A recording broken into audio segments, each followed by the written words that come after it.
नमस्ते, मैं हूं आपके साथ जसप्रीत कौर। खाड़ी देशों में एलपीजी की सप्लाई बाधित होने से भारत में घरेलू गैस की किल्लत हो गई है। सरकार का दावा है कि गैस की कमी नहीं है, लेकिन लोगों में घबराहट है। अब कंपनियां भी घरेलू गैस सिलेंडर में कम गैस उपभोक्ताओं को देने पर विचार कर रही है। अमेरिका ईरान युद्ध से हॉर्मूज स्ट्रेट बाधित होने से भारत में तेल और गैस की सप्लाई बुरी तरीके से प्रभावित हुई है। देश में एलपीजी के घटते स्टॉक को देखते हुए सरकारी तेल कंपनियां अब घरों में इस्तेमाल होने वाले 14 किलो 200 ग्राम के सिलेंडर में केवल 10 किलोग्राम गैस भरकर देने पर विचार कर रही है। मनी कंट्रोल की एक रिपोर्ट के अनुसार इस रणनीति का मुख्य उद्देश्य कम उपलब्ध गैस को अधिक से अधिक परिवारों तक पहुंचाना है।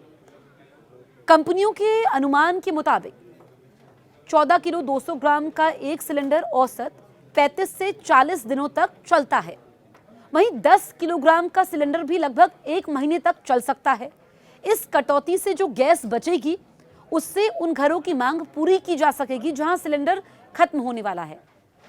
अगर ये योजना लागू होती है तो सिलेंडरों पर नए स्टिकर लगाए जाएंगे, उनकी कीमत भी वजन के अनुपात में कम की जाएगी। भारत अपनी एलपीजी जरूरत का लगभग 60% हिस्सा आयात से पूरा करता है। एलपीजी की 90% आपूर्ति खाड़ी देशों से होती है। वर्तमान में ईरान और अमेरिका के बीच बढ़ते तनाव के कारण आपूर्ति श्रृंखला पूरी तरह बाधित हो गई है। खाड़ी देशों से आने वाले एलपीजी शिपमेंट की स्थिति बेहद चिंताजनक बनी हुई है। पिछले हफ्ते केवल 2 जहाज ही गैस लेकर आए थे। इनमें कुल 92,700 टन एलपीजी आई। ये मात्रा भारत की महज एक दिन की खपत के बराबर है। वर्तमान में भारत के झंडे वाले 6 एलपीजी टैंकर फारस की खाड़ी में फंसे हुए हैं और रास्ता खुलने का इंतजार कर रहे हैं। डोनाल्ड ट्रंप की ईरान को दी गई चेतावनी ने इस संकट को और गहरा कर दिया है। रोज 93,500 टन खपत भारत की दैनिक एलपीजी खपत लगभग 93,500 टन है। इसमें से 86% यानी करीब 80,400 टन घरेलू उपभोक्ताओं द्वारा इस्तेमाल की जाती है। मार्च के पहले पखवाड़े में कुल खपत में 17% की गिरावट आई। पेट्रोलियम मंत्रालय के संयुक्त सचिव सुजाता शर्मा ने स्थिति को चिंताजनक बताते हुए गैस को बचाकर इस्तेमाल करने की सलाह दी है। हालांकि सरकार का दावा यह है कि वर्तमान में घरेलू सप्लाई नियमित है, लेकिन लोगों में घबराहट जरूर है।